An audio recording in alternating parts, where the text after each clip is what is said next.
ओम नमः शिवाय। मित्रों, आप सभी का मेरे दिव्य लोक इस चैनल पर स्वागत है। आज हम जानेंगे समस्या निदान करने वाला अचूक मंत्र। सबकी चाहत होती है कि कोई ऐसा मंत्र मिल जाए जिससे सारी परेशानी पलक झपकते फुर्र हो जाए। सबको चाहिए समस्याओं का समाधान करने वाला अचूक मंत्र। जैसे मास्टर की सारे ताले खोल देता है, वैसे ही सारी समस्याओं का निदान करने वाला जुगाड़। एक राजा अक्सर परेशान हो जाया करता था। आए दिन कोई न कोई परेशानी आती रहती थी। वह इससे बुरी तरह खींच गया था। राजा ने सोचा कि कोई ऐसा अचूक मंत्र हो जिसे परेशानियों के आते ही मार दो। वह परेशानी तत्काल खत्म हो जाए। अचूक मंत्र तो ऐसा कोई न होता ही होगा। अब राजा को धुन सवार हो गई अचूक मंत्र खोजने की। पर समस्या यह थी कि उसे यह अचूक मंत्र दे कौन। उसे कुछ न सूझा तो मंत्रियों की राय लेने का निश्चय किया। राजा ने मंत्रियों से कहा, कोई ऐसा मंत्र बताएं जिससे हर समस्या का निदान हो जाए। एकदम अचूक मंत्र हो जो कभी फेल न होता हो। राजा ने मंत्रियों को चेतावनी दे दी कि अगर वे उसे अचूक मंत्र न बता पाए तो सबकी छुट्टी कर दी जाएगी। उनकी जगह नए और योग्य मंत्री लाए जाएंगे जो राह सुझा सकें। मंत्रियों ने सुना तो पसीने छूट गए। खूब दिमाग दौड़ाया लेकिन उन्हें कुछ समझ में न आया। भय भी हुआ कि कहीं कोई मंत्र बता दें और वह कारगर न रहे, चूक जाए तो राजा गर्दन उड़ा देगा। बड़ी विकट समस्या आ गई। पास के एक आश्रम में एक सिद्ध योगी रहते थे। मंत्री योगी के पास पहुंचे और उन्हें समस्या बताई। योगी ने सारी बातें सुनी और मुस्कुराए। उन्होंने एक कागज पर कुछ लिखा और उसे लाल कपड़े में बांध दिया। योगी ने कहा, राजा को कहना इसे खोले नहीं, अपने खजाने में सुरक्षित रख दे। जब वह जीवन में हार जाए, कोई रास्ता न सूझे तभी इसे खोले। यह अचूक मंत्र है, इसे बस एक बार ही देखा जा सकता है। राजा ने योगी के कहे अनुसार किया। कई बार मंत्र देखना चाहा लेकिन उसे योगी की बात याद आती कि यह सिर्फ एक बार इस्तेमाल होगा। इसलिए वह इसे सबसे बड़े मौके के लिए उसे सुरक्षित रखना चाहता था। कई साल बाद उसके राज्य पर पड़ोसी राजा ने हमला कर दिया। राजा हार गया।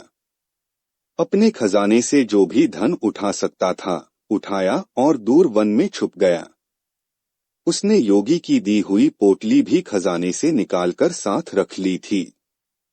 राजा जंगल में जहां छुपा था, वहां दुश्मन के गुप्तचर पहुंच गए। उन्होंने राजा को घेरना शुरू किया। दुश्मन सैनिक नजदीक आते जा रहे थे। राजा के प्राण संकट में थे। प्राण संकट से बड़ा संकट क्या हो सकता है। राजा ने सोचा योगी का मंत्र आज ही काम आएगा। आज तो इसे प्रयोग कर ही लेना चाहिए। यह सोचकर उसने योगी की दी पोटली खोली। उसमें रखे कागज पर एक छोटा सा वाक्य लिखा था, धैर्य रखना।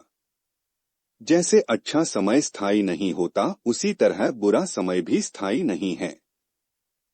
जल्द ही समाप्त हो जाएगा। अगर तुमने हिम्मत दिखाई तो बुरा वक्त तुम्हारी उम्मीद से पहले कट जाएगा। अंत समय तक प्रयत्न करो। जूझते हुए हारने वाला जीतने वाले से कम महान नहीं होता। उसके किस्से भी उसी गर्व से सुनाए जाते हैं। राजा को उस अचूक मंत्र का मर्म समझ में आया। उसे पुरानी बातें याद आ रही था। राजा को अपना बचपन सबसे सुखद लगता था। न चाहते हुए भी वह युवा हो गया और राज्य की जिम्मेदारी संभाली। माता पिता की सलाह पर राजकाज करता था। एक दिन माता पिता नहीं रहे। वह बहुत दुखी था पर जीवन रुकता तो नहीं। उसके ऊपर प्रजा का दायित्व था। उसने प्रयास किया और धीरे धीरे खुद राजपाट चलाना सीख गया। जवानी नहीं रुकी, पिता नहीं रुके, पत्नी नहीं रुकी, बेटे नहीं रुके, कुछ नहीं रुका।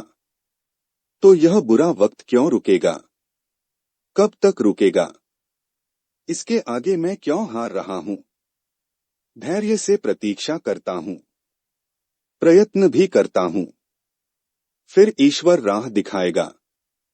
उसने हिम्मत जुटाई, गुप्तचरों को संपर्क किया, गुप्तचरों को दुश्मनों के बीच छोड़ा जो उसे खतरे से आगाह करते रहे।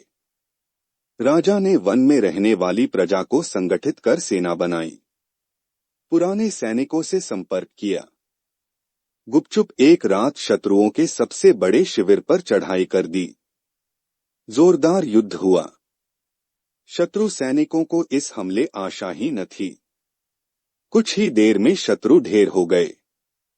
राजा को बहुत हथियार और रसद हाथ लगी। उसने राज्य वापस हासिल कर लिया। राजा का महल में भव्य स्वागत हुआ। प्रजा फूल बरसा रही थी। उत्सव मनाया जा रहा था। राजा को योगी की बात याद आई। उसने समझ लिया था कि यह सुख भी स्थायी नहीं है। उसने तय किया कि योगी के मंत्र को वह अपनी प्रजा को देगा ताकि वे संकट के लिए तैयार रहे। इसी तरह से आपको ज्ञान की बातें इस चैनल में सुनने को मिलेंगी, तो इस चैनल को सब्सक्राइब कीजिए। धन्यवाद।